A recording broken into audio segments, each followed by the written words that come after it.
कौन सा चैप्टर है? राष्ट्रवाद। राष्ट्रवाद क्या होता है, फिर से एक बार समझ लो। राष्ट्रवाद वह होता है, इसका अर्थ होता है ये कि जब किसी व्यक्ति को अपने देश से प्रेम हो, का हो, अपने देश से प्रेम हो, उस देश में जो राष्ट्रीय पद मिले हुए हैं, जिनका राष्ट्रीय पद मिला हुआ है, मान्यता मिली हुई है, उनके प्रति लोगों के अंदर क्या हो, जगह हो, प्रेम की भावना हो, तो उस व्यक्ति के अंदर क्या होता है, राष्ट्रवाद होता है। जैसे कोई व्यक्ति है, ठीक, उस व्यक्ति के अंदर अपने देश के प्रति प्रेम नहीं है, क्या नहीं है, प्रेम नहीं है। जैसे एक व्यक्ति है, उस व्यक्ति के अंदर अपने देश के प्रति प्रेम नहीं है, आए दिन देश की बुराई करता है, उसका जो प्रतीक ध्वज है उसकी बुराई करता है, ध्वज को नहीं मानता है, ध्वज यानी झंडा को नहीं मानता है, तो वो देशद्रोही होता है। कैसा होता है? देशद्रोही होता है। मतलब समझो, राष्ट्रवाद में क्या क्या चीज़ होना ज़रूरी है। राष्ट्रवाद में व्यक्ति के अंदर अपने देश के प्रति प्रेम होना ज़रूरी है, और वहाँ पर जिस देश में देश के द्वारा जो राष्ट्रीय चिन्ह हो, राष्ट्रीय जानवर हो, राष्ट्रीय ध्वज हो, तो उसको मानना ज़रूरी है। अगर उसको नहीं मानोगे तो क्या होगा, देशद्रोही होगे। ठीक है, तो वो ये होता है राष्ट्रवाद। जब जैसे हमारा भारत देश है ना, तो हम अपने देश से प्रेम करते हैं, तो हम कौन हैं, हम राष्ट्रवादी हैं। हम देश में किसी भी व्यवस्था को ख़त्म करें जो व्यवस्था बहुत अच्छी है, जैसे स्कूल हैं, कॉलेज हैं, अगर हम इनको ख़त्म करें तो क्या होंगे, देशद्रोही होंगे भाई। ठीक, तो राष्ट्रवादी व्यक्ति वही होता है जो हमारे देश में राष्ट्रवादी कौन है, जो तिरंगे को मानता है, देश की सेवा करता है, ठीक, संविधान को मानता है, जो और राष्ट्रीय पशु, राष्ट्रीय पक्षी, इन सब का सम्मान करता है। ऐसा नहीं कि जाते हम जंगल में गए, मोर को मार दिए, अगर पता चला तो जेल में सड़ो फिर आजीवन, है ना। तो ये क्या होता, अगर जिसके अंदर राष्ट्र की भावना होगी वो ये करेगा ही नहीं। तो राष्ट्रवादी इसमें क्या था, पहले जब ये राष्ट्रवाद नहीं था, समझते हैं इसको, हाई स्कूल के लिए बहुत ही महत्वपूर्ण टॉपिक है। जब राष्ट्रवाद ये नहीं था, कहाँ से शुरुआत होती है, फ्रांसीसी क्रांति। जब फ्रांसीसी क्रांति नहीं हुई थी, फ्रांसीसी क्रांति से पहले की बात है, तब फ्रांस का राजा कौन था, राजा था लुई 16वां। कौन सा राजा था, लुई 16वां राजा था। इसने क्या किया, इसने अपना शासन स्थापित किया। अपने शासन स्थापित करने के बाद में वहाँ की जो जनता थी, जनता पर बिना बताए बिना पूछे कर लगा देता था, ब्याज कर लगा देता था। जैसे तुम बो रहे हो अपने खेत में, अनाज बो रहे हो, 5 बीघे में बो रहे हो, और 5 बीघे में यहाँ तुम फसल तन क्यों नहीं हुई, ठीक है, राजा पहले बताए दे, 5 बीघा बो रहे हो, फसल होए या ना होए, हमको 2000 रुपये चाहिए तो चाहिए। अब फसल भी नहीं हुई है, तुम करोगे तो क्या करोगे, कहीं से भी दोगे, और नहीं दोगे तो वो तुमको पकड़ लेगा, कुछ करेगा, अत्याचार करेगा, कोड़े मारेगा। तो ऐसी व्यवस्था पहले फ्रांस में थी, फ्रांस में ऐसी व्यवस्था थी। इससे परेशान होकर जनता ने इतना परेशान हो गई, जैसे जब परेशान हो गई तो इस क्रांति को क्या किया, यानी फ्रांसीसी क्रांति 1789 से स्टार्ट हुई। फ्रांसीसी क्रांति से पहले राजा की निरकुंश सत्ता थी। क्या था, निरकुंश सत्ता, मतलब दया भावना नहीं, जो आवत का उड़ावत जाओ, जो आवत का पीटत जाओ। तुम किसान किसनाऊ हो चाहे जौन को है, कोड़ा पढ़ना है तो पढ़ना है, या निरकुंशता कही जाती है। जनता पर भारी कर लगाए जाते थे। अभी बताया कि खेती में चाहे पैसा तुम्हारे खेती में हो या ना हो, अगर उसने कहा है कि कर लेंगे तुमसे तो वो कर लेगा, अब फसल हो या ना हो, अगर कोई समान अधिकार नहीं था।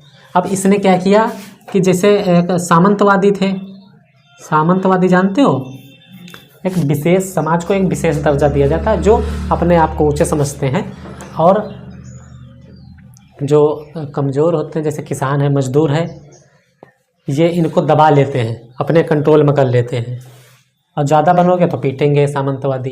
तो सामंतवादी और राजा के लिए स्पेशल अधिकार थे, अलग से अधिकार थे, विशिष्ट अधिकार थे। अब लुई 16वां और इनके अलग अलग अधिकार थे, बढ़िया अधिकार थे। राजा है भाई तो अधिकार तो रहेंगे उसके पास। तो जनता परेशान हो गई। जब किसी देश में जनता परेशान हो जाती है तब राजा का यहाँ मजाल आए। देखो ना यहाँ नेपाल में, यहाँ जनता परेशान हो गई, बहुत परेशान कर रहे हैं। व्हाट्सएप बंद कर दीन, यूट्यूब बंद कर दीन, फेसबुक बंद कर दीन, और सोशल मीडिया जितने थी वह बंद करते गए। अब जनता परेशान होने लगी, उससे पैसा कमाया जाता है, और जनता परेशान होने लगी तो उनका रगदा वहाँ के प्रधानमंत्री की मारी।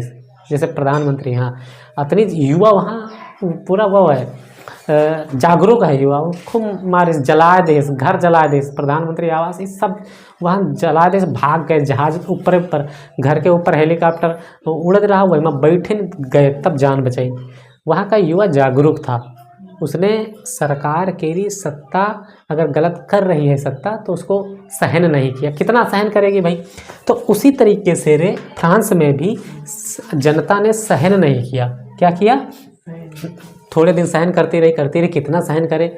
जब लास्ट समय आ गया तब 1789 में क्रांति हुई। इस क्रांति में क्या हुआ, इसको हटाया गया, लुई 16वां को, फ्रांसीसी क्रांति के बाद में। उसके बाद में यहाँ पर स्थापित होता है उदारवाद। वहाँ से उदारवाद क्या स्थापित होता है? उदारवाद क्या होता है? इसमें स्वतंत्रता होती है। क्या होता है? स्वतंत्रता। अच्छा, उदारवाद समझते हो? स्वतंत्रता, समानता होती है, कोई डरता नहीं है, अपनी अपनी बढ़िया ज़िंदगी आराम से जीते हैं। उदारवादी प्रवृत्ति के होते हैं, जो न हिंसा चाहते हैं, कि बदलाव बड़ा धीरे धीरे चाहते हैं, तो उदारवादी। तब उसके बाद में वहाँ से उदारवाद भी जन्म लेता है। अब इसके बाद जो राष्ट्रवादी भावना थी, ये उसके बाद में 1789, 1700 भी गया, हमने बताया कि 1700 भी गया, 1800 भी गया। 1800 के बाद से किसका जन्म होता है? राष्ट्रवाद का जन्म होता है। कब जन्म होता है? 1800 के बाद में जन्म होता है राष्ट्रवाद का। तब राष्ट्रवाद में क्या होता है, सब देश के, जैसे इसमें क्या क्या था, इससे पहले निरंकुश राजतंत्र था, सामाजिक असमानता थी जब राष्ट्रवाद नहीं था, उदारवादी विचारधारा थी, और राष्ट्रीय, इसमें एक ही में कर दिया गया है। ये फ्रांसीसी क्रांति के बाद की बात चल रही है। देखिए इसको अलग अलग कर दो, पहले अलग कर दो इसको। जब राष्ट्रवाद नहीं था तब निरंकुश राजतंत्र था, सामाजिक असमानता समझते हो? कोई छोटा, कोई बड़ा, कोई काले गोरे, ऐसे सब भेद हुआ करते थे। हाँ, उसके बाद में जब क्रांति हुई तब उदारवादी विचार आए, राष्ट्रीय एकीकरण हुआ। राष्ट्रीय एकीकरण, कोई यूँ कहता कि ये हमारा देश ना है, ये हमारा देश नहीं है, इतना हमारा देश है, फिर उतना हमारा देश है, तो इन सब का मिला दो, इन सबको मिला दो। सब लोग जब कहने लगे कि नहीं, ये सबका राष्ट्र, सभी लोग कहें कि ये भारत मेरा है, ये भारत हमारा है, सबका है, हम सबका है। कोई ये ना कहे कि भारत का इतना टुकड़ा, जैसे भारत है, भारत का जैसे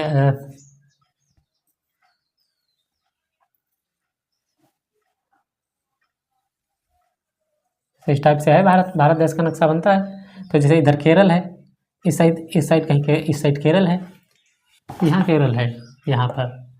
अब कह दो केरल वाला हिस्सा दूसरे हमारा है, फिर भारत पूरा है ही नहीं। फिर यहाँ पर कह दो कि दिल्ली हमारा है, दिल्ली के अलावा भारत है ही नहीं। तो ये क्या है? ये राष्ट्रवादी भावना नहीं है, ये राष्ट्र को तोड़ने का काम करती है। तो जब ये राष्ट्रीय एकीकरण हुआ तो पूरा, जैसे भारत है तो पूरा भारत हमारा है, इसमें तोड़ फोड़ ना करो। ठीक, समझ में आ गया? राष्ट्रवाद क्या होता है? राष्ट्रवाद वो होता है जहाँ पर देश में राष्ट्र की जो संपत्ति धरोहर है उसको न चोरी करो, न कुछ करो, बल्कि देश के लिए सुरक्षित देखने का काम करो, सुरक्षित रखो। तब क्या होगा? राष्ट्र की वो राष्ट्रवादी भावना है। अभी आरएसएस के लोगों ने तिरंगा, आरएसएस समझते हो? राष्ट्रीय स्वयंसेवक संगठन, सुने हो? उसने तिरंगा को नहीं अपनाया, तिरंगा नहीं फहराया, तो ये राष्ट्र विरोधी है नहीं है? तो ये राष्ट्र विरोधी, किताबें पढ़ा करो भाई, किताबें पढ़ा कर ऐसे टहले ना काम चली। RSS बताओ नहीं पता है, राष्ट्रीय स्वयंसेवक संगठन पूरा ताबड़तोड़ मचाया है पूरे देश में। यहाँ असमानता क्या जतना है सब अपने यही ले है RSS। तो ये होता है। ठीक, समझ में आया राष्ट्रवाद हाई स्कूल के, बहुत ही इम्पोर्टेंट। इसको बढ़िया तैयार कर लो।